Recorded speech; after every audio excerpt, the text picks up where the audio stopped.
నమస్కారం గంటారావానికి స్వాగతం. ముందుగా ప్రధాన అంశాలు. ఓటు చోరీ లేదంటే సీట్ చోరీ, ఇదే బీజేపీ విధానమన్న సీఎం.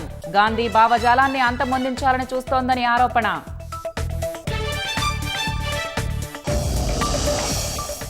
తెలంగాణలో పవన్ పోటీకి అభ్యంతరం లేదన్న రేవంత్.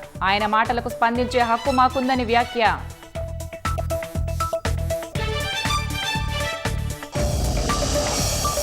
దుండిగల్ ఎయిర్ ఫోర్స్ అకాడమీలో గ్రాడ్యుయేషన్ పరేడ్. హాజరైన రాజ్నాథ్ సింగ్ ఆకట్టుకున్న విన్యాసాలు.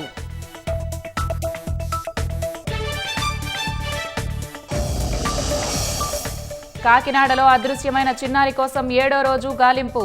జ్ఞానేశ్వరిని కిడ్నాప్ చేశారా అనే కోణంలో పోలీసుల దర్యాప్తు.